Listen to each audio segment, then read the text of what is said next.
In the first video, Bob defined what grief is and gave some of the dynamics that come into play in the grieving process. He gave the rationale for why we should have a strategy for grief support in our ministry toolboxes, and he also looked at various causes of grief. I'd like to pick up where he left off by considering some of the effects of grief on those who have experienced significant loss in their lives. Grief is not experienced in steps like Elizabeth Kubler-Ross outlined in the mid-20th century, but rather various responses to grief are more like waves that come and go, often in no particular order. We're going to consider the physical, emotional, cognitive, social, and spiritual effects that can accompany the grief journey.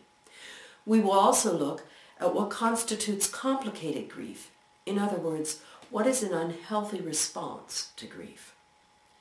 As we explore how grief manifests itself, we will also look at how Christian caregivers and counselors can be effective in helping support those who are experiencing grief.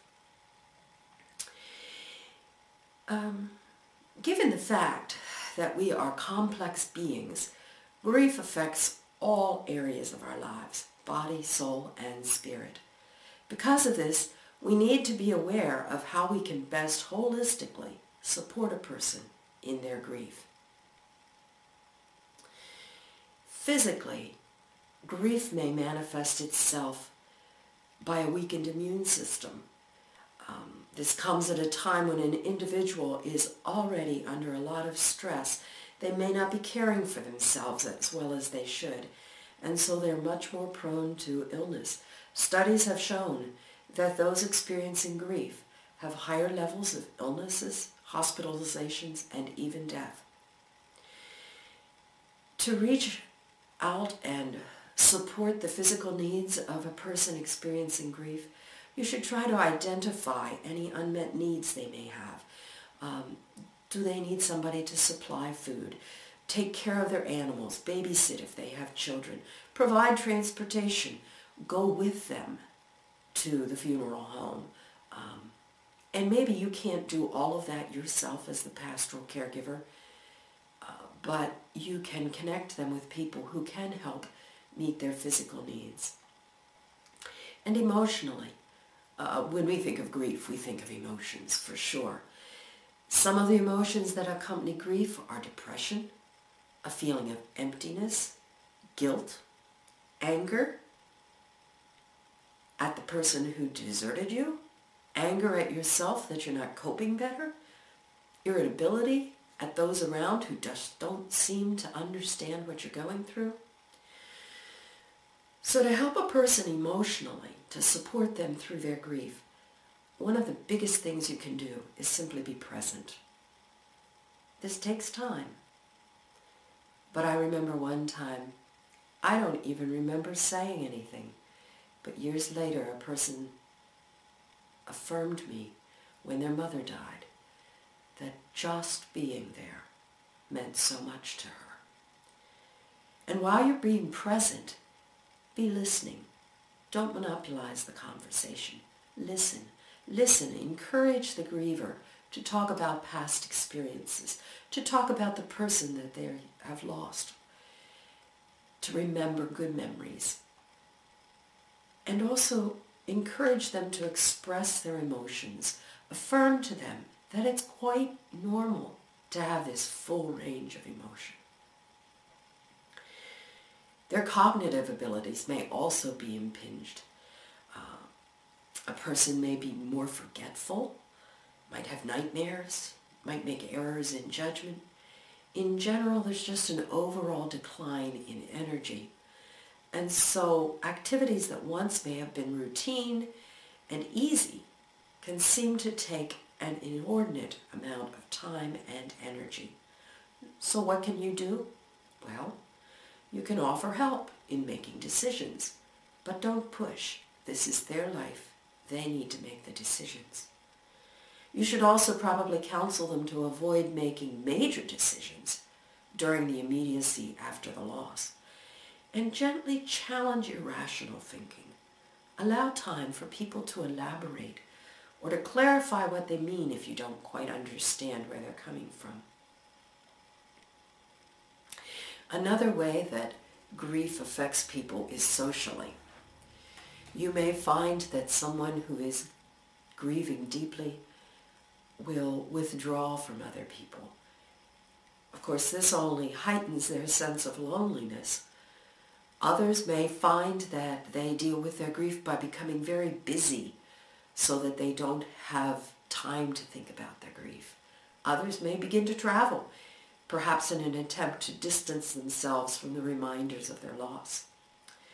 So what can you do about the social issues that need supported in grief? You can encourage the grieving person to engage in grieving rituals. I know some people think that viewings are to be avoided, but for some, it offers real closure to be able to view the body. It affirms that, yes, this person is no longer with us. And not only does it bring closure, but it allows for other people to enter that person's sphere of grief, to help share their grief.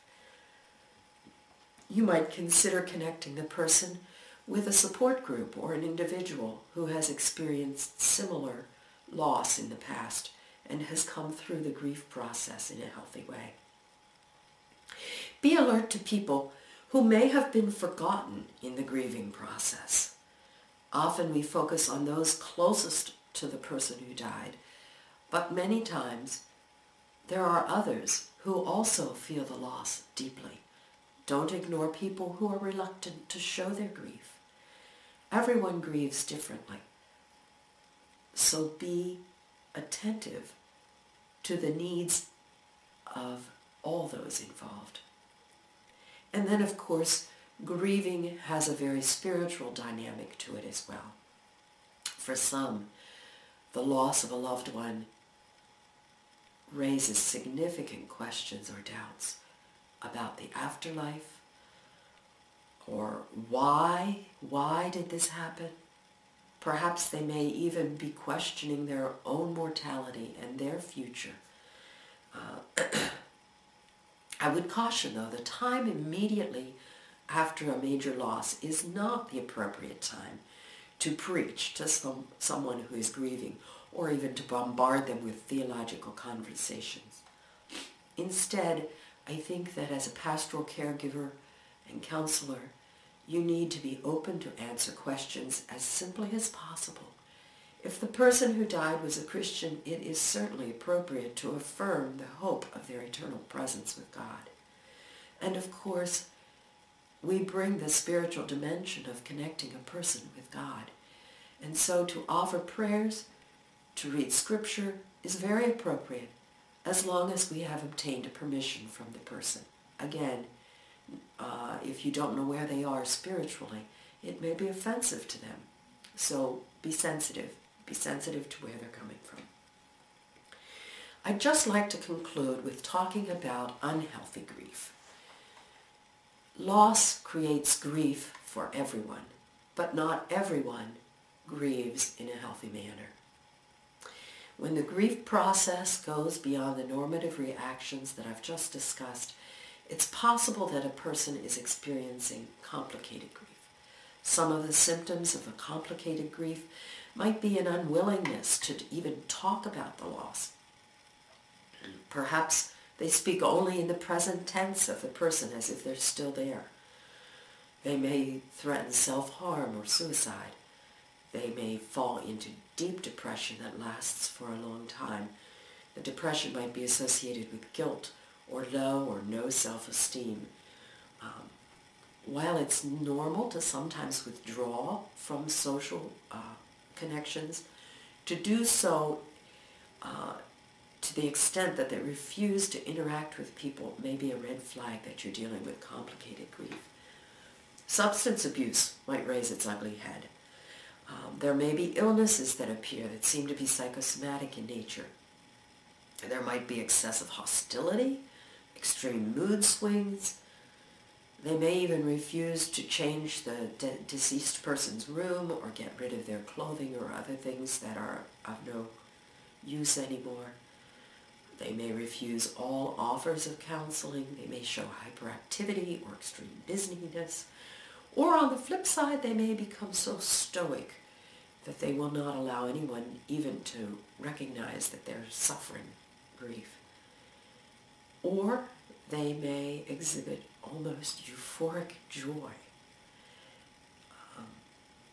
that just doesn't seem to fit with the loss that they've experienced. In the event of complicated grief, a pastoral counselor may attempt to offer similar interventions as in regular grief, but if the grief is prolonged and includes extreme symptoms, the individual should be referred to an appropriate qualified professional. In some senses, even healthy grief remains for a lifetime, but over time, the symptoms of grief diminish as the person learns to make adjustments and to living without the deceased, and they begin to develop new routines and patterns in their life. For some people, it may even take over a year to return to a more normal life. After the symptoms of grief diminish, the counselor may keep in touch with the grieving person at ever-increasing intervals of time or to perform normal pastoral care.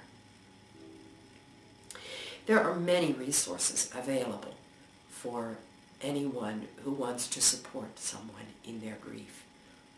Both secular and Christian books line the bookstore shelves.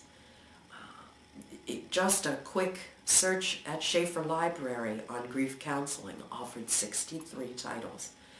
And certainly our textbooks, particularly Collins, Kleinbell, and Switzer, offer insights into effectively supporting those experiencing grief. To learn more about complicated grief, there is an excellent short video by Dr. Catherine Shear and Dr. Gloria Horsley that is available on YouTube if you just do a search for them.